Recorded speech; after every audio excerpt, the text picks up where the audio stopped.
No, I'm not. My friends. Yeah. Hello, Mr. Latham, how are you? How are you doing? I am Monica fine.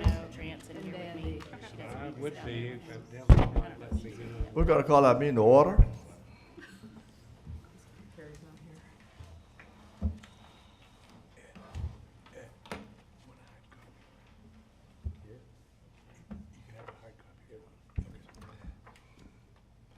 We'll have, would like to welcome you to our meeting tonight, and I would ask if you would, if you have cell phones, to please turn them off at this time. And we will stand and have invocation by Councilmember Latham and pledge of allegiance. We have pledge of allegiance first, and invocation by Councilmember Latham. Pledge of allegiance by Councilmember Joyce. Pledge of allegiance to the flag of the United States of America and to the republic for which it stands, one nation, under God, indivisible, with liberty and justice for all. If you'd like to pray with us, please stand. Heavenly Father, we just thank you for this day. We thank you for the opportunity to come here together as a council, to come here to be able to listen to our constituents and the people in Madison. And Lord, we pray that the things that we do will always enhance their lives and make it better for them as they live in this beautiful town. We ask your blessing on this assembly tonight. May you guide us through it and help us to come to good conclusions. Amen. Amen. Thank you.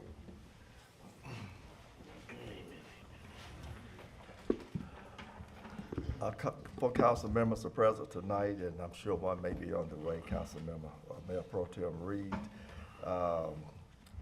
Consent agenda, approval of minutes of our September 26th meeting. If I could get a motion and a second to approve those minutes. So moved. Second. There ain't no more discussion. All in favor, show of hands. Opposers, none, vote unanimously. Thank you so much. Approval of letter of intents for lease 9193 DPH Trauma Care Network. Karen Staff, I believe we talked about this at our work session. Just need to get approval. Robert, we got the letter before us. Anybody having a problem with that? If not, if we can get a motion and a second to approve this. Mr. Mayor, I move we approve the letter of intent for lease number 9193 DPH Trauma Care Network. Second. There ain't no more discussion. All in favor, show of hands. Opposers, none, vote unanimously. Thank you so much. Mr. Mayor, Yes. before we get into public hearings, after speaking with staff right before the meeting, Uh-huh. I believe item number E under zoning hearings does not actually need to be under a public hearing or zoning hearings. It is just moving property in and out of the DDA, which is not a zoning requirement. And I'll let Molly shed light if you have any questions, but I believe it'd be appropriate to amend the agenda to pull that out under, and then put it under new business. Okay, we can get a motion and a second to approve item 6E from off the public hearing to this regular agenda on the new business. So moved. Second. Are there any more discussion? All in favor, show of hands. Opposers, none, vote unanimous. So that would be on our new business. Thank you so much, Jack. Appreciate that. Public hearing, variance 2024.014, Philip Salvador and Elena Martinez. Molly, are you ready? Hi, I am. Good evening.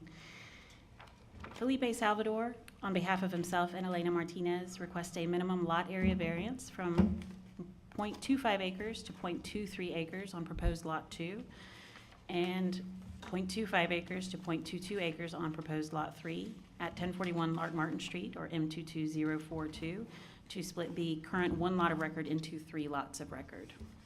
No public comment has been filed as of this meeting. The Planning and Zoning Commission did recommend approval unanimously. Per the staff report, it does not appear the application meets standards 1, 2, 4, 5, 6, or 8. It does appear the application meets standard 3. It does not appear that standard 7 is applicable. Staff has no conditions or recommendations to add to an approval or denial. And I'm happy to answer any questions. Are there any questions for Molly before we go to the public hearing? I do have a quick question, Molly. In the staff report, or the regular meeting, actually, it's the minutes. So it referred to Paul Anderson asking whether all the other dimensional requirements are met in the amended plat. And at that point, you said you wouldn't know, that you would have to determine whether they, Mhm. and did you have a chance to do that? They do, yes. Okay. Yep. My second question would be, so on the center lot, Mhm. there's a shed there. Does that preclude in any way building of anything else? I mean, can you put a primary structure? You can, it there? would not preclude that. And that shed is, well, I guess you just have to have whatever setbacks were required. Correct, a That's like 5 foot. 15, well, it's 15 feet from Oh, from the, the house, yes. 5 Okay. from five from the The side, property the side line. lot line or Right, rear right, lot right, line right. in the shed, yes, and 15 to the principal Okay. structure. okay. Thank you. Did it, Constable? Yes, thank you. Okay, sure. Any more questions from my council? Yeah, Mayor, I had one. In the notes from the same planning and zoning meeting, there was a reference to note 13 allowing a 10% minimum lot variance. The impression I got was that could be administratively granted or something. If it was in a redevelopment area, and I believe your notation was that it's in a future redevelopment area, that is currently not in effect at the moment, is it not? That is correct. So the 10% administrative variance was actually written for the current urban redevelopment area, our Canaan Historic Neighborhood. We had a similar request for a lot split for substandard lot acreage. You all felt it was appropriate to encourage the development of more affordable housing in that area, so you all came up with that rule. This would apply to that area when that urban redevelopment area is established. Our timeline is by the end of our fiscal year, give or take. So we expect by June of 2025 to have not only the East Madison URA, which is where Beacon Heights or Beacon Lights is located, but also East Madison URA, which is Bramblewood area. Okay, and it appears that one lot was asking for a variance of 10%, or excuse me, 8%, and one was 12. My quick math tells me that that's pretty much an average of 10 for the two. Is that how it would work from the planning department's perspective, that could potentially, if it were covered by that note 13, that you could average the two lots? Actually, for the Planning and Zoning Commission, I didn't include it in your packet because it's not part of the record, the application, but there is opportunity to adjust those lots to make them for equal lots of, I believe, 0.23 each. And that would get you to that 10% administrative variance. All right, thank you. Thank you so much, Molly. Sure. Just a clarifying question. The lots that you referred to in the Canaan district, am I remembering that was the Habitat for Humanity property? Is that those? Mr. Peters applied for that application. Okay. That prompted that text amendment. I just want to add one thing to the record. Although you were taking into consideration that the outcome was additional affordable housing, the decision to offer the 10% variance was based on the average of lot sizes in that area. And so when we went to the rezone in 2005, we lifted it much higher than the average size of lots. So you looked at a couple of, I think there was a string of 6 or 7 lots down one side of that street, and you said, based on the historic development of this character area, we're going to give a 10% latitude, so we wrote it in for that section, but it was for Leon, you were right. But it wasn't Habitat, it was Leon. So to address that then, since you raised it at this time, in looking at those lots, and I hear what you're saying, but in looking at those lots, within those, if you take the 4 square blocks that comprise that section, I'm only seeing 2 houses that are lot sizes that are less than 20 that a quarter acre. One is 0.16 and the other is 0.22. Out of the 31 houses that are there, they're all above. They're a quarter acre or above, but most of them are above. You've got like about 23 that are larger. So I'm not seeing, and I understand, the 10% variance, but I'm, And it wouldn't have to apply in this instance. When those URAs are adopted, you can elect to modify that language to only apply to certain urban redevelopment areas. It doesn't have to apply. It uses the term broadly because we only currently have one URA. okay. Yeah. So I guess I think that I must have misunderstood Monica, which is not a surprise for me, because you're always ahead of the game. But I just didn't, there's, in that, like I said, in that area, there are, all of the lots are larger than a quarter acre, and some up to a third of an acre, And or so that would, approaching third. yeah, and that would be something you would want to consider tonight and in the future Right. when those URAs are established, That's whether great. that language is appropriate for those. Right. Thanks, Molly. I Mhm. appreciate it. So at this time, public hearing is open. If there's anyone here to speak for this variance, please come forward.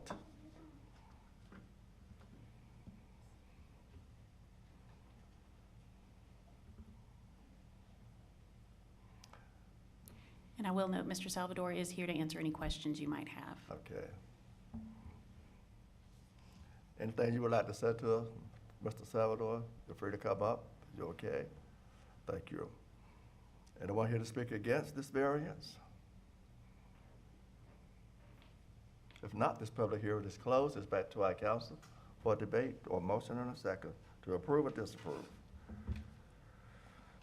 Mayor, I've got a couple of comments if I could.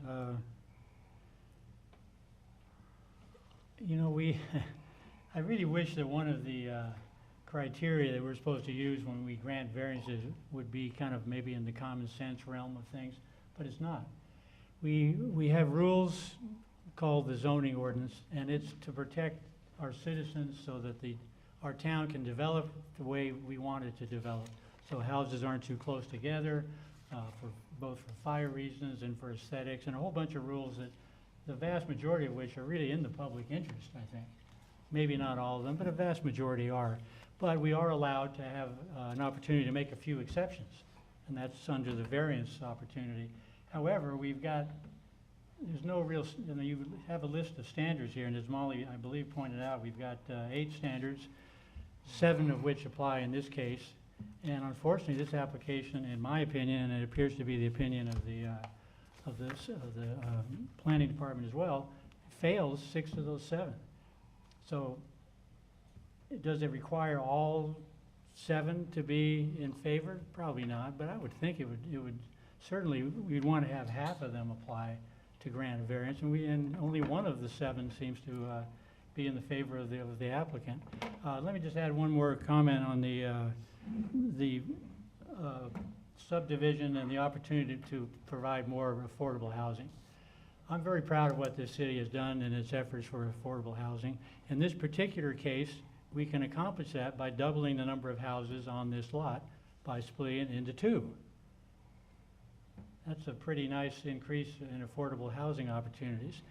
By dividing it into 3, we start getting into variance requirements. But if I'm correct, I believe you can divide it into 2 lots, add a whole nother house, perhaps in the affordable housing range, and you wouldn't need any of these variance requirements from us. But the main concern I have is the fact that it just fails so many of the standards that we're supposed to use to allow lot splits.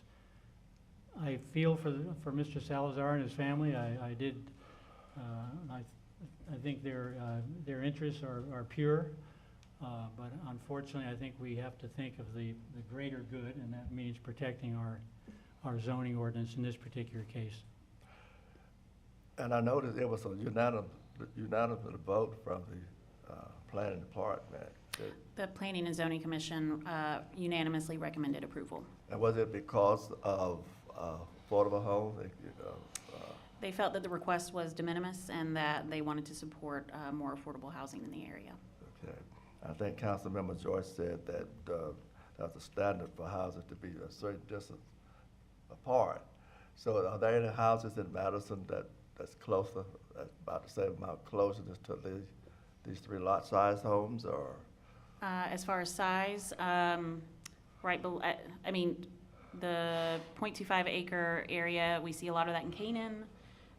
Smaller, we would see in Candler Lane and Walker Rose is a little bit smaller, so I would think in Canaan we're seeing some of those quarter acres, sorry. To the mayor's question, Molly, She got her. we don't normally like to set up non-conforming lots.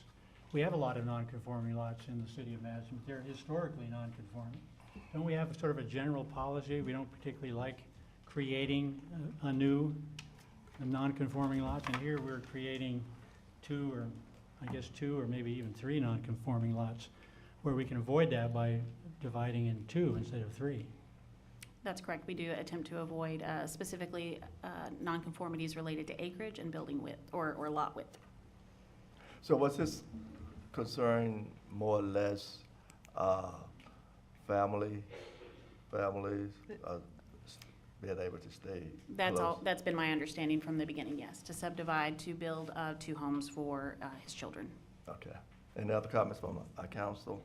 Mr. Mayor, I have a Yes, comment. And going back to the June of '25 date, Molly, where you said that if this were into the plan, that could be, the lines could be moved to meet the 10% variance that we've allowed staff to make that decision? That's correct. Gene Baldwin, his surveyor, did provide an alternative but because it wasn't a part of the official application, I didn't include it here, but know that it could meet that 10% administrative variance that's written in for the current URA, if you were to allow it to expand But to all that would be a URAs. timing issue Correct. as, Until those URAs are established, yes. And you've Okay. decided whether you want that to apply to all URAs as well.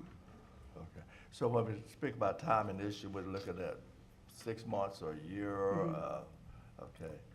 So did the applicant know that, or did he just want to go ahead and do that this evening? I think he's heard conversation of that at the last meeting, and I think still wanted to just pursue this route to see if it was possible at this moment. Okay.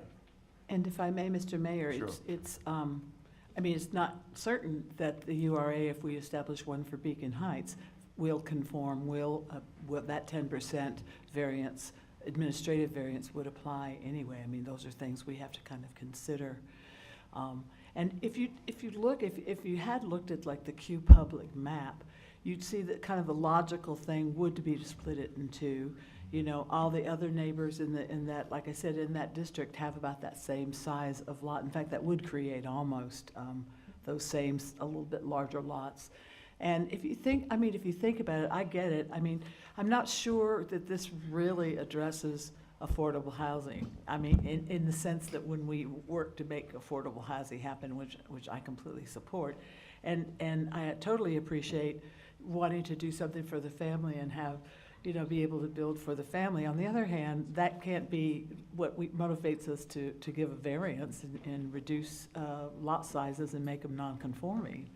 So, and I think, in just thinking about it, there's a couple other places over in Plum Street, Pine Street area where there's some lots that, and again, I understand it's not setting a precedent, but somebody can come in and say, hey, I want to split this, I want to build 2 houses here.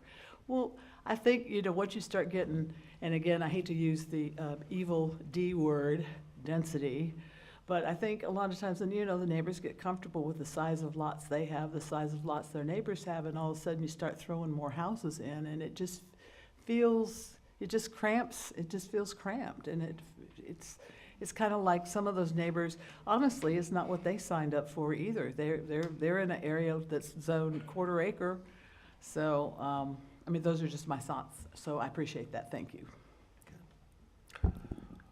Are there any more comments from our council? Yeah, Mr. Mayor. Sure. Yeah, just a second.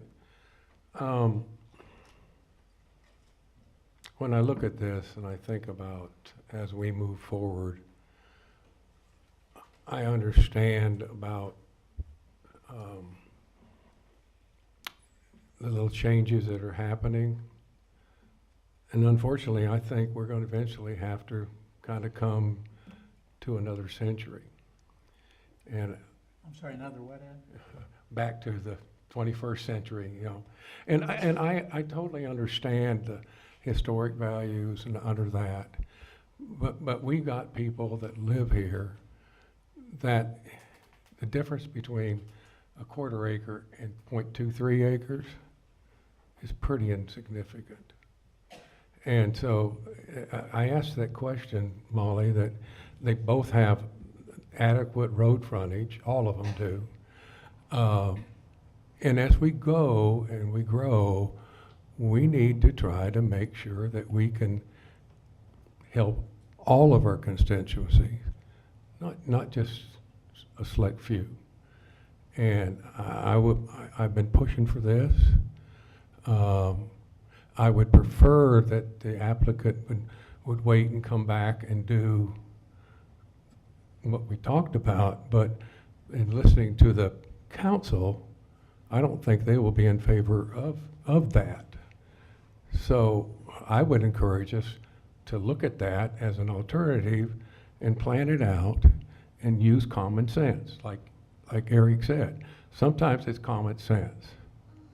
You know, what's the difference between 23 and 25? It's still got the same road frontage. It still has the depth. Everything on it is buildable. Sometimes we just got to get down to, like Eric said, common sense. And I would like to encourage, hopefully, the applicant to maybe look at this option that we got going on.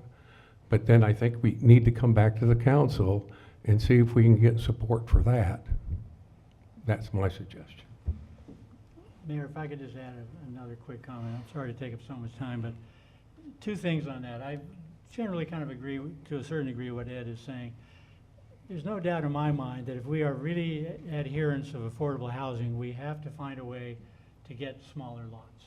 There's just no way with the values of land now that we can get single-family homes affordable with the large lots required. However, I don't think using the variance path to get there is the right way to go. I think we should, if we really as a group, we believe that's important, we should probably be looking at our zoning ordinance and allow smaller houses in R4 and R2 and what, we should be changing it that way. I don't think the variance path to achieve that is really the appropriate way to do it. Mr. Mayor, may I? Sure. Eric, I don't disagree with you. I think the way to do it is to do it the right way. You know, like Molly proposed, excuse me, I'm losing my voice, but that's a good logical approach. And that's planning.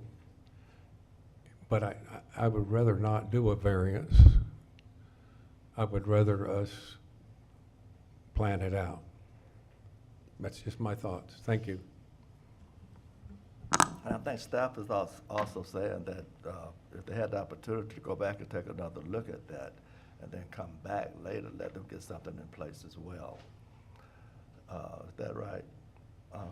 Are we discussing the allowance for an administrative variance of 10% in our existing urban redevelopment area and see if that's appropriate in our other two urban Right. redevelopment areas? We can absolutely do that, and will do that as part of the planning process. Sure. So, would the applicant, would you prefer that the staff take another look at this and you come back later, or? Can you explain it to them what we're talking about, Molly? You know? Yeah. How's the subway already? Yes. Yep. These don't help? It does. They're really just talking about the avenue by which they do it, if it's a variance to a single property owner, or if it's a administrative variance that is applicable to more than one person. And that would be something that could potentially take effect when that area is placed within an urban redevelopment area, much like our Canaan Historic Neighborhood, and allow for a little more flexibility in the lot size.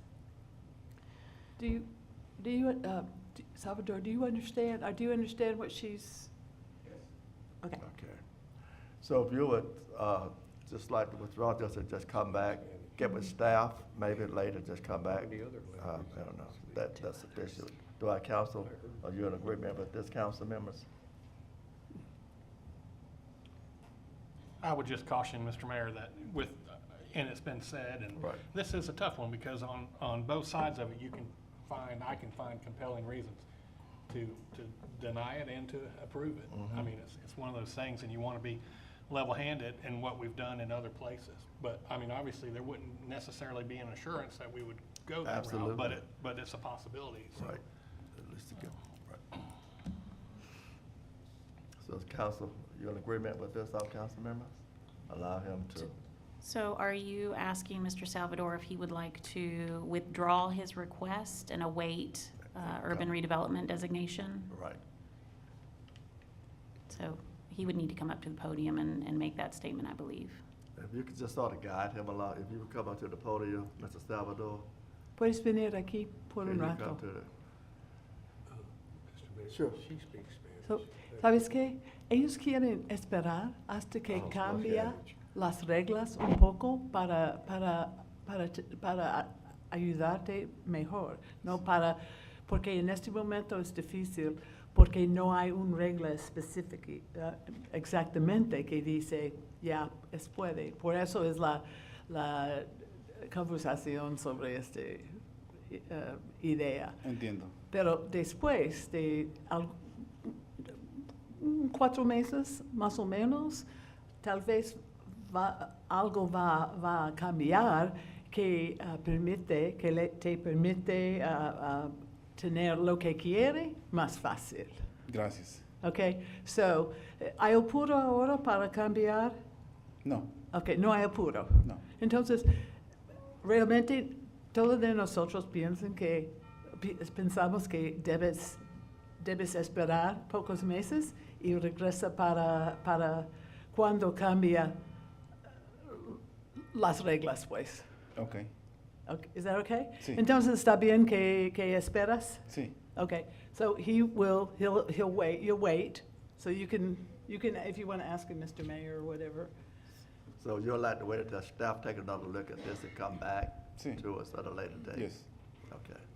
Está bien. Sí. Okay, So if our council don't have a problem with Gracias. that, then we'll just take this off our agenda Yeah, for sure. tonight. Mr. and have him Excuse me, come back. Mr. Mayor? Yes. It'd probably be more appropriate for the council to accept his withdrawal, Okay. because if you all were to deny, he would be under a 12-month Right. ban from bringing it back. So Yeah. by accepting his withdrawal, y'all are basically waiving that, and that's so on the we'll record. need a motion for So we need that. a Motion to to accept accept. his withdrawal. Mr. Mayor, Salvador's withdrawal.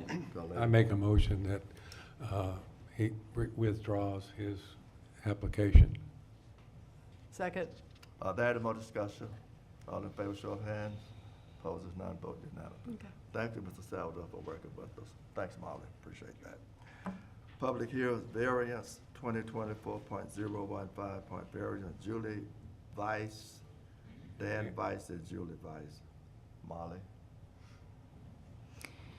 Yes, Julie Weiss, on behalf of herself and Dan Weiss, request a minimum side yard setback variance from 15 feet to 5 feet at 1017 Say Creek Drive, 035219, to construct a carport with breezeway attached to the principal structure. The Planning and Zoning Commission recommended denial with 1 dissent. It does not appear standards 1, 2, 4, 5, 6, or 8 have been met. Does appear standard 3 has been met, and it does not appear standard 7 is applicable in this instance. Okay. Staff has no conditions or recommendations to add to approval or denial. Okay. I think I read also the report that you had asked the Weisses, had they talked to the HOA, and they had not communicated with them? That is my understanding, yes. Sure, sure. And that was stated at the Planning and Zoning Commission meeting as well. Okay. Are there any questions from the council before we go into our public hearing? If not, the public hearing is open. There anyone here to speak for this variance? Anyone here to speak against this variance? If not, it's back to our council for approval or denial, or debate. Mr. Mayor, if I may, Sure. I think Molly pointed out the concern that I think we have, I think the Planning Commission has as well, which is, they're coming to us as an agency that oversees variances all throughout the city, and instead of just going to that small, enclave, which is Say Creek and their HOA. I think it's more important to start with those folks first, right? And work it out with them, rather than, again, trying to, doing this as a variance, like even using Eric's words, that this is probably not the avenue by which we make those kinds of decisions. What did Julie and Dan, did they understand why it was denied? Yes, they Okay. did. There was a considerable discussion about their other options and why those weren't pursued, and it was an aesthetic desire on their part. Yeah, I mean, I think it was Chairman Trulock who suggested that it might be better to go to the HOA for the variance rather than Yes. coming to the city. It is, I do just kind of a side note of interest, I think. Their HOA appears to require breezeways to connect garages, carports with the main house, where our Historic Preservation Commission doesn't allow breezeways because we want to have a detached garage and the historic look of detached garages. So it's kind of curious that they're going in the opposite direction, but I agree with the chairman and with Betsy. It might make more sense for them to go back to the HOA and seek some alternatives there. The variance they are seeking is a substantial one, and again, it fails on 6 of the 7 criteria that we're supposed to look at to approve a variance. So again, kind of the same arguments for Mr. Salazar on my part. I don't know how I can approve that when it fails so many of our standards. What is to our council for a vote to approve or disapprove? Make it a motion. Yeah, Mayor, I would move to deny the application for a variance for the Heights property. Second. Are there any more discussion? All in favor, show of hands. Opposed, none, vote unanimously. Thank you. Public hearing text amendment 2024.016, City of Madison. Molly. Thank you. Ken, could you bring up the map? And I know I gave you several maps, so I'll stare at the screen here and make sure it's the right one, but it is the Art and Entertainment District. I'm going to just present these both together to you, the text and map amendment. You will need two separate motions for those two items. It is a PDF, I think. And then our Main Street Director is here to answer some questions about maybe what the impetus for this is for, but I'm going to give you the legal items first. So this is our Art and Entertainment District. These are, as far as the text items, quite minimal, nothing of substance, in my opinion, very much adjusting some language, specifically in subsection 645.51, you'll notice that there are quite a few changes there to the land uses. The intent of the land use is the same. We were simply trying to match those to existing land uses itemized within our commercial land use table. So again, the intent of that is the same, just using the terminology that exists in our land use table. As far as the map, you can see up there, maybe not as well on that screen, but in your printed version, you can see the green boundary is the existing boundary. The black hashed boundary is the proposed boundary. So we have some additions up to the northeast around the depot and extension of North Bull, to the south behind Sinclair and Betty Jean's, and then to the west, southwest at Madison Chop House.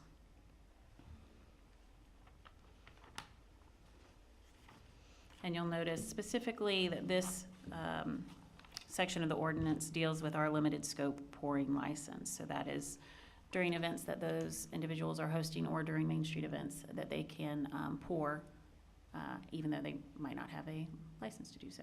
They have this special license to do so, not a pouring license, regular pouring license. Okay.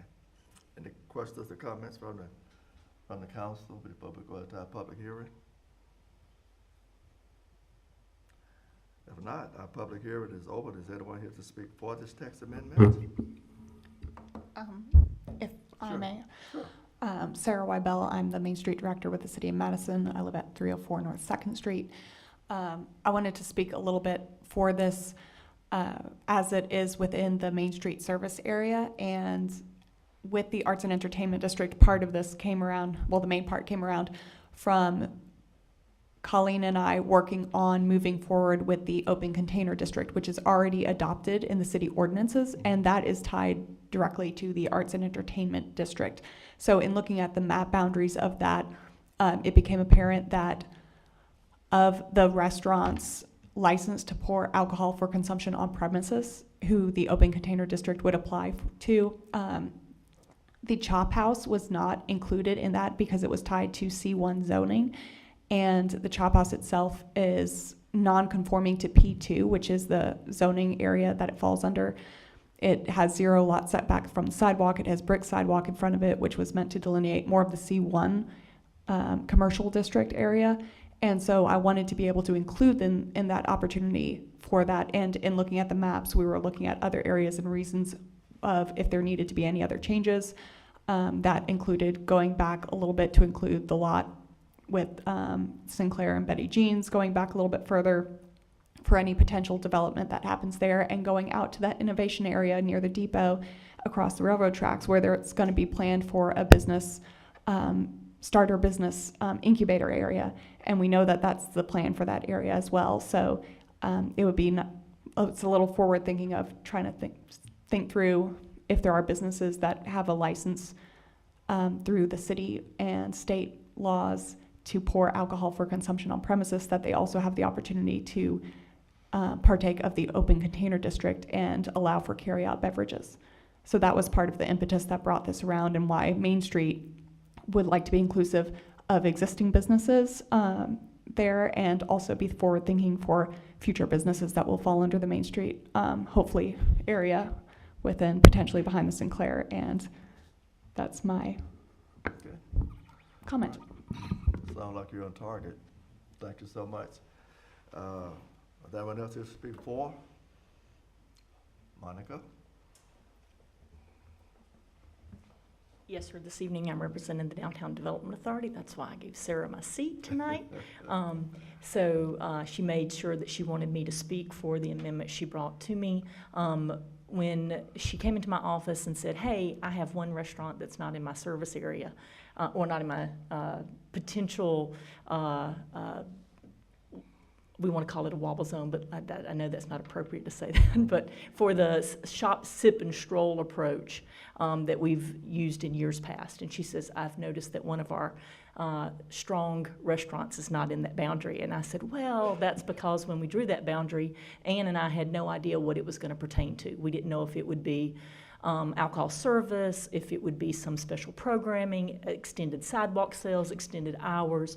We just knew that most downtowns were designating a tighter, more defined area that buffered by the fringe, or we call it the donut, from the residential area, where more event activity could take place. That's where our special event zoning went into the C1. So when Sarah came in, she said, you know, what other things do we need to edit? So you'll see two thoughtful discourses, I think, that Sarah had. One was, of course, the Chop House being included in the area, which it wasn't previously. Two, the purposeful inclusion of the area behind Betty Jean's that's in the parking lot, and whatever other things that develop on that lot. I think that speaks to Mr. Snyder's investment, Mr. Reams's investment in those specific areas. And then the final one is something that we talked about when we started the ARPA grant a while back, and that's the innovation area. So if you'll notice that on the map, that area that extends like a little leg, that's where the new road goes. And the container car concept we talked about for startup new businesses would be along that area, with the residential being beyond that. So just wanted to speak for Sarah's, she's been very innovative this year of coming up with trying to fix the flaws and maybe things Ann and I should have synced up in the past. So anyway, I'm very grateful that she drew it to my attention. Thanks, Monica. Thanks, Sarah, for being proactive, too. Anyone else here to speak for or against? If not, the public hearing is closed. It's back to our council for votes. Mayor, are we doing just the text changes at this point, and then we're gonna do the map later, or We're gonna sounds do like we're combining the two?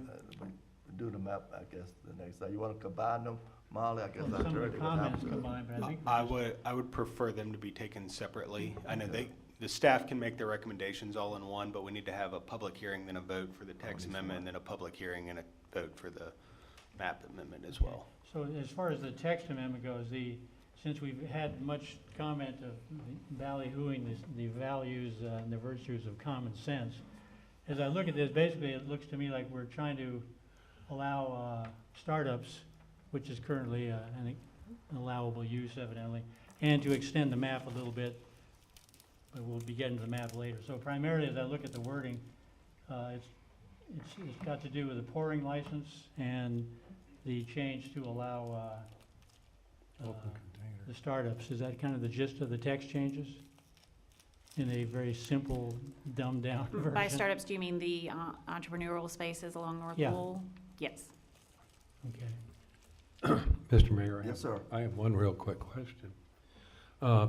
When we do this, can we move that 35 mile an hour speed limit back past Chop House? Because that's the reason it starts before Chop House, is because Monica, am I right on that? Because you and I have had that conversation. That speed limit is getting too hard and too fast. I mean, you're coming out there and there's a crosswalk right there in front of Chop House, right there, that we've had many people. We've had one lady killed, and we've had different things like that. But I was under the impression, because that if we did that, we moved that past the Chop House, the speed limit sign, if you look at it, as soon as you get to that crosswalk, it goes to 35 miles an hour. Chief, I guess you'll help me on that one. Yes, that's something that we can explore. Now, that's a state route right there, so any amendment to a speed limit on a state route needs to be approved by Georgia Department of Transportation, which is going to require a speed safety study dependent upon the, population density and the area that it's in, and also taking into account how many crashes we have in that area. But there's a little bit more involved than just council voting to amend the speed limit, because ultimately, it's a state route. They control the speed limit, regardless of what we want it to be. Yes, Chief, thank you. I knew that. I was just saying, would this be an incentive for us to go and go to DOT and get that changed? It may support our argument if that's the way the council wants to go. It could help bolster our request in order to reduce the speed Okay, limit. so this would help with that? Potentially, Okay. yes. That's really what I was getting to, so, thank you. Thanks, Chief. Thank you, Chief. So now we're back to a mode on this text amendment. Here, I would move to accept the amendment to the zoning ordinance as presented. Second. Are there any more discussion? All in favor, show of hands. Opposing none, vote unanimously. Thank you. Public hearing map amendment, Oh, 2024-016 map. Molly, I have no additional staff report. you finished? Mhm. Okay, good.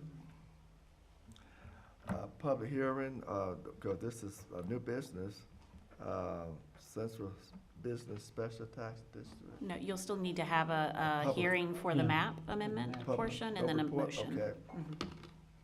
Public hearing is open for the map amendment, City of Madison. Anyone here to speak for? Or against?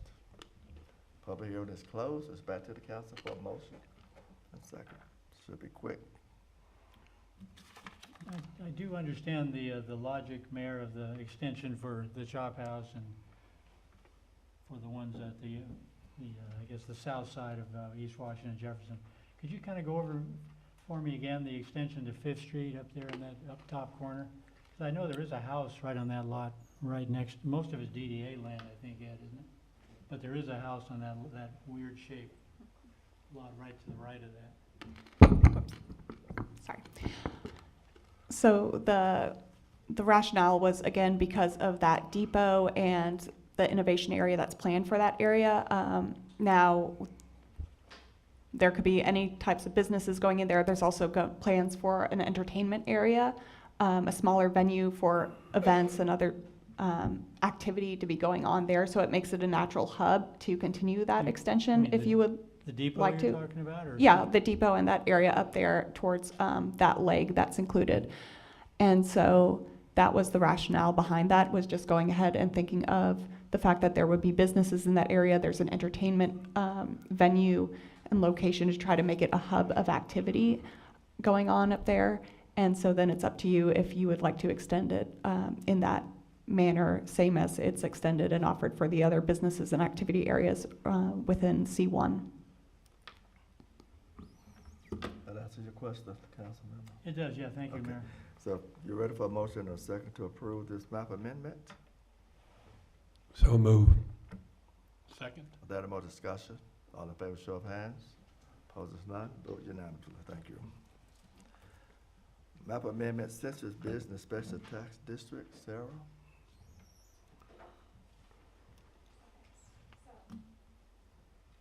On the new business, go ahead. There we go. So there are a couple maps that in the same process of looking over the A&E district, I was looking at a little bit more closely and just thought that they should be brought up to the council's attention for review and potential amendments. And, oh, that's really tiny on the screen. So I'm just going to go a little bit over the background of this, the logistics of what the service areas are for the Central Tax District and the DDA, and pointing out that we're also looking about lot lines and roads as boundaries in the recommendations from staff.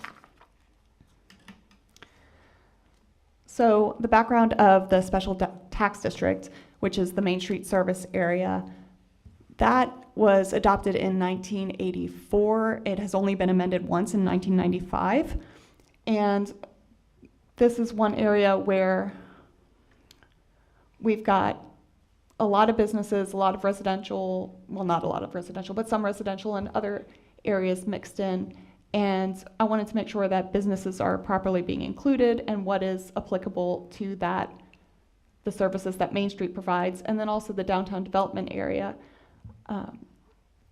And trying to match those up a little bit more. So starting out, there'll be a little bit of fluctuation back and forth in my discussion of the special tax district and the DDA. So if you have any questions, feel free to jump in. So this was really intended for a whole number of purposes. Primarily, it's a commercial business area. It has attractions, it has the alternative housing and mixed-use businesses, events, and really is a central hub for activity. And on that map, you'll notice that there are 3 different stars to indicate certain locations. One is the post office, one is Town Park, and then across the railroad tracks, that's the depot, just to help provide reference. So with those intentions in mind, what it does not include that the DDA map does, and that I'm trying to sync up a little bit more, is it doesn't include commercial lots that are on East Avenue and South Main Street, which currently have R3 Massage and Eric Thompson Financial Strategies. It does not include the attractions of the Morgan County African American Museum or Heritage Hall, and the DDA has certain housing diversity that is not mirrored on the special tax district map. And those are listed up here for you. And also with this, the DDA currently has that planned innovation area that you were just discussing with the A&E district, which has a planned event space area. And so I'm really trying to look at ways to match those service areas with the fund programs that the Main Street director currently helps coordinate and manage, like the facade grants programs of the revolving loan fund. What it does include is frontage on non-primary roads, which is basically a reference to roads that don't directly travel into downtown. And those are the residential Madison townhomes on Hendricks Lane. And so that's something where on the map I would actually recommend removing. So we've got several things to incorporate, and they're listed here with these letters. And Ken, if you could zoom out for a second. Thanks. So we have those attractions added in. We have the commercial lots that were just on the edge of the existing map. And again, this follows those road lines. So for both R3 Massage and we have the financial strategies, I'm trying to remember back to what it was. Eric Thompson Financial Strategies. Those were just bordering the existing map. And so we're bringing them in because it made sense to have that natural curve in with those businesses before you hit some other residential areas. And then we have the innovation area that could be brought in, some green space that acts as a buffer, which we have naturally green space buffers at certain locations, like it's kind of edged by the cemetery on one side. There are certain beautification points that are going in different parks being dedicated within the district. So it's a nice little buffer that just makes sense to include. And then going out into those other residential areas that the DDA map already includes. And then one other bit, which was just because the DDA map has it currently, is the water treatment plant. And removing frontage on those non-primary roads, which is the Madison Townhomes and Hendricks Lane. And so I'll mention at this point that for anybody who doesn't know, and the council probably knows this already, but the special tax district does not affect any residences. So bringing some in or taking some out, that doesn't have any change on their day-to-day.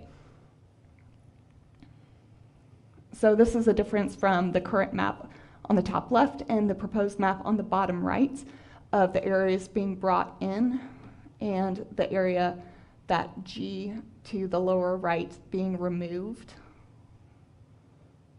on the recommendations from myself. And the DDA was also apprised of these suggestions and shared their support for it. And this is because the DDA's area map, they're actually the Main Street Oversight Board, which is a legal, maybe not legal requirement, but is a requirement from the National Main Street, is that there is a board that oversees the Main Street program, and for us, that's the DDA. So it makes sense for those maps to match up a little bit more, again, to provide equal services with staff who is both for Main Street and DDA. So this area is meant for enhancement of economic vitality, economic restructuring, downtown renewal, and urban redevelopment. That's a current map, again with those 3 stars for reference points. And with that, what it doesn't include is Carriage and Candler Lanes in terms of housing. It doesn't include certain green space buffers, but it does include the commercial lots previously mentioned on the STD map. It does include Heritage Hall and the African American Museum. It does include Silver Lakes, Walker Rose, and North 2nd Street housing. It includes currently the planned innovation area and frontage on a frontage sliver from the parking deck behind the county offices to Pine Street. So what I would recommend, and in talking to Monica, looking through these boundaries and these roadways again, are incorporating green space buffers and the community gardens and the trailhead that's going to be going in around the depot and extending out. And in the denser planned housing on Carriage and Candler Lanes, which Candler Lane is already included in the STD district, but not on the DDA map. And then there was just one sliver, which was just for the purpose of cleaning up the map line where that letter C is, just cutting it off of the map because it's just part of the lot line jutting back to Pine Street, and there is not a connector or a road to Pine. And so what this means is this is the current map on the top left, proposed map lower right, where there are just some shifts and changes going on for the reasons I've mentioned. And if you wanted to see the maps of the current DDA and STD districts, this is what they currently look like. They have a lot of overlap, but not matched up, whereas the recommended changes would bring them in line. And some of the extensions in the green space area from the DDA map, you can see that on this map that I have showing here, they already operate in some ways through the URA in that area. So there's overlap in what the DDA does in that area a little bit in some ways. And maybe Monica could always explain more if needed on that. But we're trying to bring them into more alignment. This is, again, something in our conversations that was shared with me that Anne Huff had wanted to do this and sync up the maps, and it wasn't something that ever actually got done. So we're just trying to take this opportunity to see if you all agree with these recommendations and if you think that that's the way to go to provide services and have both DDA and STD maps really working well, because I staff fully the Main Street and partially help out with DDA's functions as well. Thank you, Sarah. And anything you want to add, Monica? Yeah, can I go back to that map for just a moment? I want to kind of speak holistically for just a moment, if you'll let me. Can you go back one more, please? It shows them in contrast. I just want to say that this is one of those things that Ann and I kind of kicked the can. We always thought we'd get it done before she got gone. Monica's looking at a 3-year window, and I'm trying to make sure that all the ordinances are clean and tight and the lines are good. So I just want to kind of talk through the long-term planning logic behind this. Sarah did a really good job explaining the economic development reasons and the service provision reasons. It makes more sense for them to match. But there's several reasons why I think now's a timely reason to do so. We've been servicing the African American Museum for years and just pretending it was in Main Street's district, and it wasn't. We didn't see any reason not to, but we certainly should have gone ahead and extended it. Now, all of the, I'm going to use Betsy's negative word for tonight, which is not a negative word, and I'm going to convince you it's not one day. But it has all the denser development that the council has approved over the years firmly inside the boundary now, so that y'all can actually say, when people propose things outside the boundary, no, it can't go there. So I think that this boundary reinforces the area where it's supposed to stay within. It doesn't give, and I'll be clear, adopt it, don't adopt it, doesn't affect me, it affects Sarah. There's not much that does for DDA in this area. DDA already owns all the land they're gonna own. They can already do what they want to do where they need to do it. What this does is it draws a firm contrast of the area where more dense housing is inside the buffer, and green space like the cemetery, Andrews Park, and the 7 acres that y'all just discussed where the road extends to, all of that is city-owned. So we have a city-owned green space buffer. One of the reasons it makes, David drew the last map amendments, I'll just say. And at that time, we used a pen on a parcel map. And so it made sense to follow that leg for the deck that went all the way to Pine Street. Well, now that would give people on Pine Street apoplexy. They would assume that we're running some kind of street to Pine Street, or that there's some nefarious movement. So why not cut it off? We don't have to include the whole parcel. So why not go ahead and telegraph that there's no intent for the downtown or service area or the DDA to go to Pine Street? So this is a cleanup map. I think it reinforces all the decisions that you've made over the last 20 years, and I think it'll carry you the next 20 years forward. It has kind of come together. Downtown is finite. It can't really grow anymore, and this cleans up Sarah's ability to provide continuous service within her boundaries if they match. Oh, one last thing. We didn't pull the water plant out. And the one reason we didn't pull that out, not because there is any intention or idea or anything with that. It's still an operating water plant that we need, but it includes all non-residential land that's back there. So we were like, everything else is the clear residential area. we need to kind of, again, telegraph that boundary. So we kept it in, although there's no downtown development intent, just to be clear. Happy to answer any questions you might have of me, but that's the planning perspective on the economic development tools. Thanks. Thanks, Monica. Are there other comments from the council? I've got, if I may, I have a question Sure. for Sarah, and that is, so I'm looking at, so what I heard you say as part of this, your intention was to make sure we had the African American Museum included? Yes, As in a- Heritage Hall. Okay, so this map, Mhm. none of them, if I'm splitting hairs, include the African American Museum. It comes down and it comes on the, what is that, north, south? The east side of Academy and the west side of Academy is not included. I mean, I'm just saying, I look at it like how my district is split. I am only district on the right side of, let's say, 4th Street. Do you see it? Councilmember Wagenhauser, can I Yes, point you to that? You see that tiny triangle right there that Ken's waving his little hand on because he has all the power in the room? That is Round Bowl Springs. So the lot immediately to the left of that is the Veasley lot that is empty. Okay. That they kind of talked about parking off and on for years. And then the long lot beside that, the last lot in, is the African American Museum. Okay. Then the next lot Let it over is go. Calvary. All right.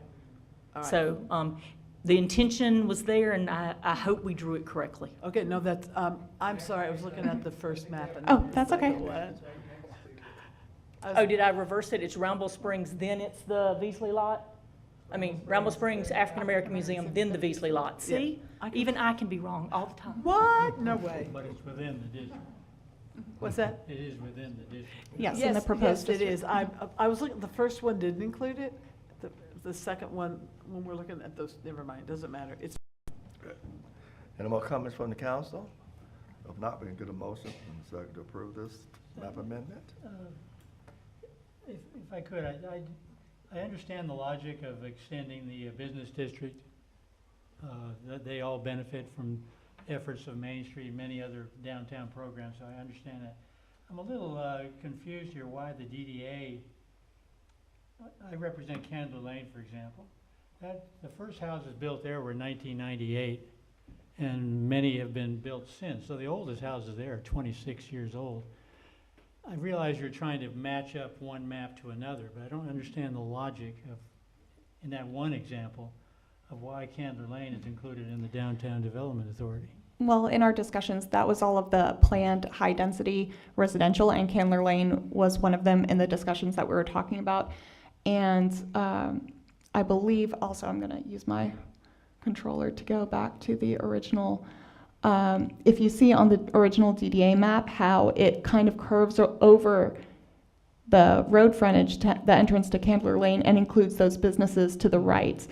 And it, again, it makes sense with the fact that the DDA area, it's not affecting and changing anything within that residential area that's already developed. It does then create that boundary for the high-density planned housing in the area for the Central Business Task District's purposes, because it already includes Candler Lane and doesn't include those other two businesses to the right, those mixed-use lots. So we're just trying to match those up. And again, like Monica was so kind enough to reference, because I forgot to very explicitly state it, it does create that boundary of the planned high-density residential that is in the downtown area. Councilmember Joyce, just specifically to Candler Lane. Candler Lane was the first high-density PUD. So you live in the highest density PUD that was first proposed in the downtown area. Walker Rose was behind it. So they both used a type of zoning we don't have anymore. Yeah. It's called a T&D, which is really more of a county tool. So we took it out of the city's ordinance. So they default to a PRD.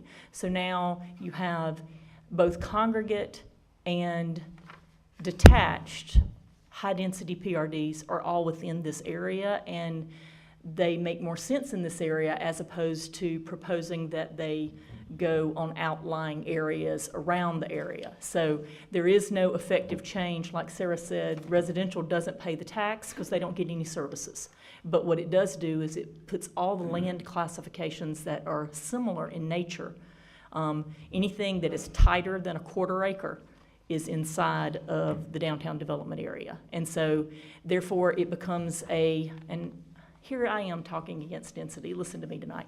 So what it does is it becomes a stronger tool for you to say, this is the area where that density exists, and outside that area, tighter than a quarter acre, we're not comfortable with that because we don't have all these extra amenities, sidewalks, extra street lights, extra services. So we grouped all the uses that were of similar density in the same area. Effectively, it does nothing for DDA, but it does kind of help both planning boundaries, and it won't really do anything for you there either. But leave it in, leave it out, yeah. Yeah, I think the source of my unease comes from the fact that so much of how the DDA operates is governed by state law and not anything we do here on the council. We fund the DDA, we appoint their commissioners, so we have a major role in how the DDA operates, but it's not quite the same as the Main Street program, for example, where we do have complete control over that. So I was wondering to kind of help me out to understand a little better whether Jay or perhaps our city manager has any comments. As to whether residential areas should be in the DDA? Is that your question? Well, it just, I mean, the DDA does report as much to the city as they report to state law. Yes. Yeah. So it's kind of like an interesting, and that's kind of why as we expand that area, we're expanding an area that we as a council don't necessarily have full jurisdiction over or control over. We control the map, we control some of the funding, we control the appointments. Correct. But yet a lot of how the DDA operates, and I think Ed may want to put in a comment as well here as our liaison to DDA, but so much of that is governed more by state law than is any ordinances we enact. I was just wondering whether you had any insights that might assuage my minor concerns about extending this area. There's plenty of DDA districts that contain residential areas for high density, you know. I understand Candler Lane is, you know, single family detached homes, which is a little different when you think downtown, you think apartments and condos and the like. But there is no real effect to putting it in there. Your ultimate control is the appointments and stuff like that. And maybe I'll let Ed and Monica talk to this. I doubt the DDA has any interest in Candler Lane, but it also sounds like they don't care if it's taken out. It's more of a, as Monica said, a preservation of here's where density is allowed and here isn't for the future. So it is. Well, I think my comment, it was Candler Lane because I know it, but I didn't mean to be specifically the only area. There's plenty of other areas where it's a kind of a shame that Carrie isn't here tonight because a lot of the expansion is in her district. I would like to hear her opinion too. Ed, or John, anything you want to chime in on?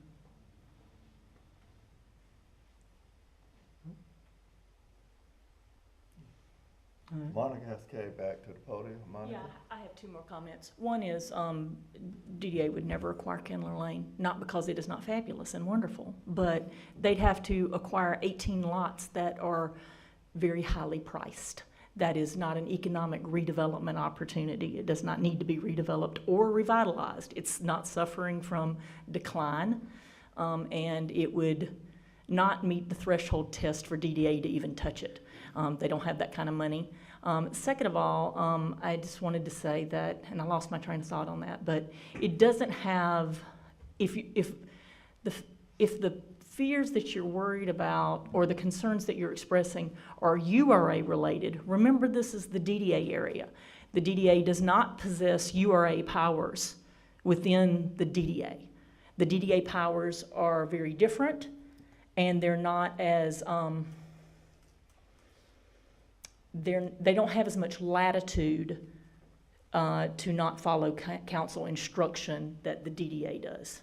So the DDA is one set of powers, and the URA is another set of powers. The URA doesn't start until you get to the railroad tracks, and then a little bit up on North Main. It's tied to poverty and census areas.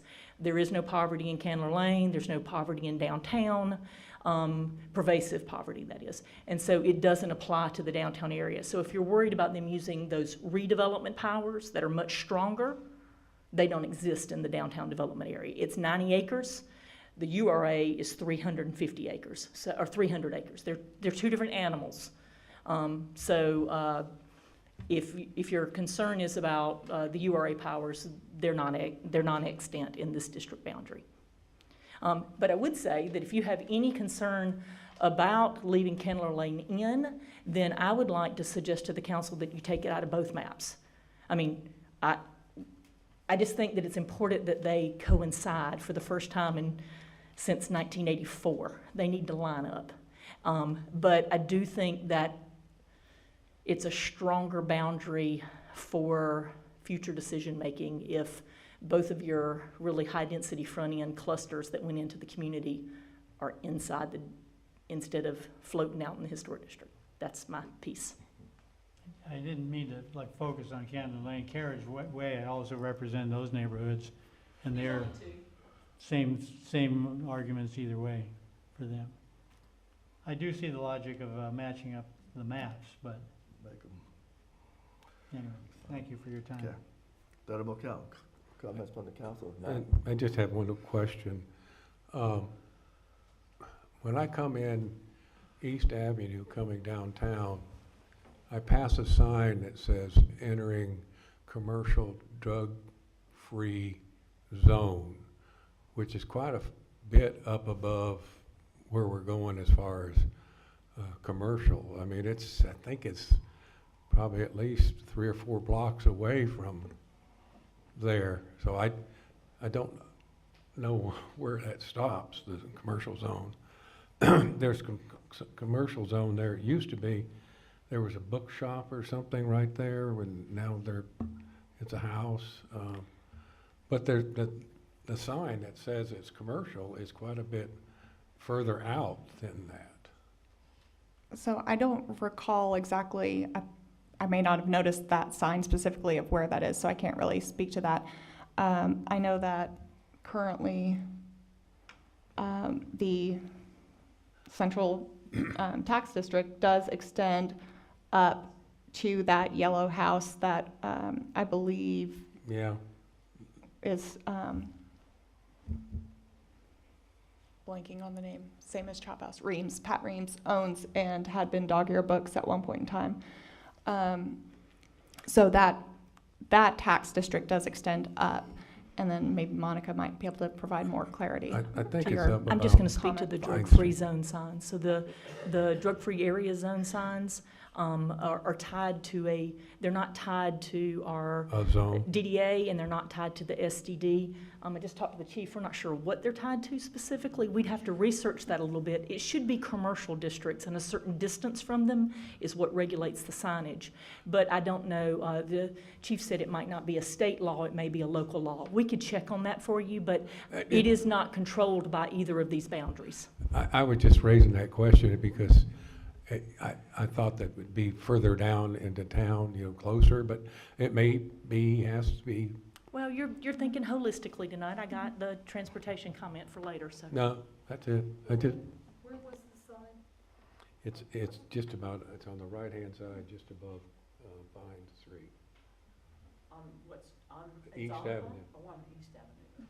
Yeah, I just asked that question. Let's get business done. Get back to business. Sorry. Ready for a vote to approve or disapprove this map amendment for Central Business and Special Tax Districts? Mr. Mayor, I move that we approve the changes. Second? Anybody? Second? Are we doing both districts or just the special tax district now? This isn't a zoning action, you could do both at the same time. Same time. Yeah. So is the motion to do both the map changes for Yes. both DDA and the special tax? Second, both of those. Is there more discussion? All in favor, show of hands. Opposes, 1. Record show, Councilmember Joyce opposes. Vote approved. Thank you. And Mr. Mayor, may I? Yes, sir. May I say something?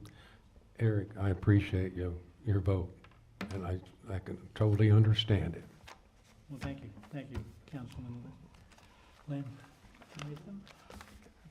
But down to public comments. Are there any public comments from the audience tonight?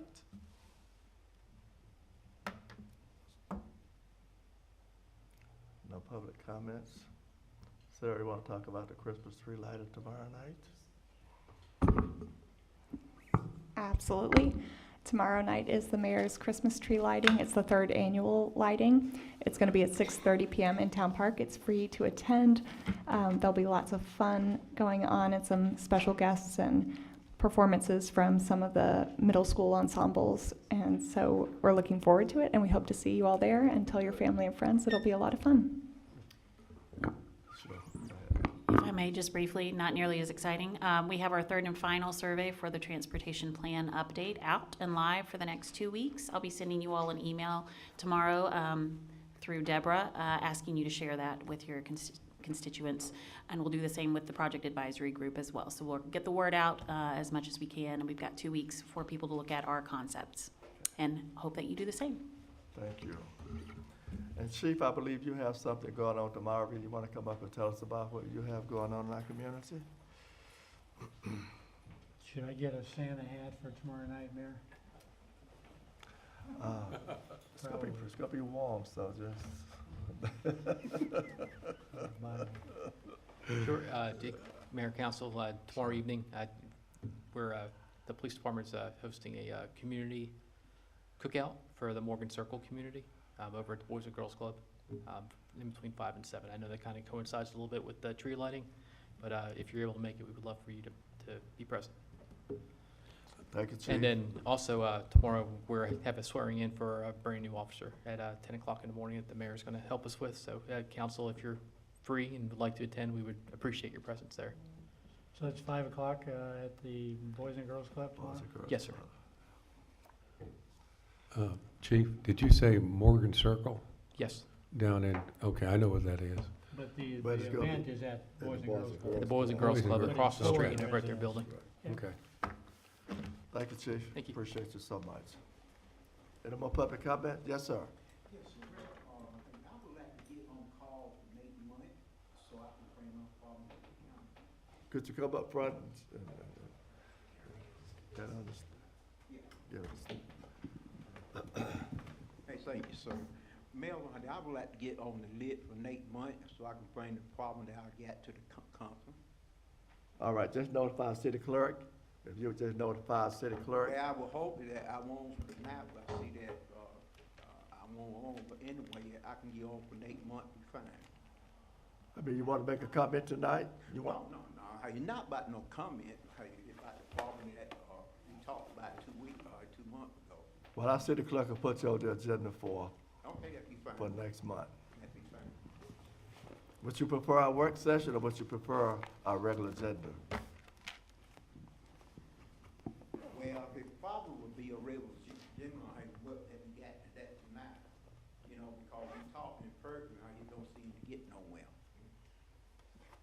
Hey, last month, I was talking to you about it, Mel, you kept on saying, Well, I mean, will it be the same thing that you've been "Be the talking same about? thing."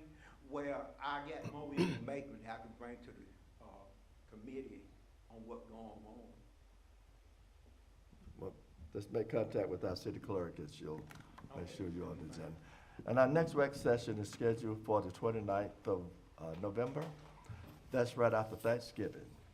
So would y'all like to have our work session the Monday coming up to Thanksgiving, which would probably be November 20, maybe 5th?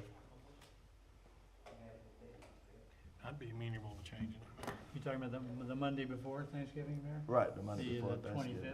25th. Are you free? That works for me, yeah. That works for you, Council?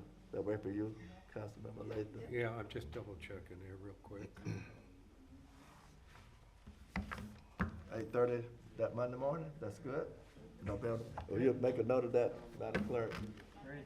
Monday, November 25th, 8:30.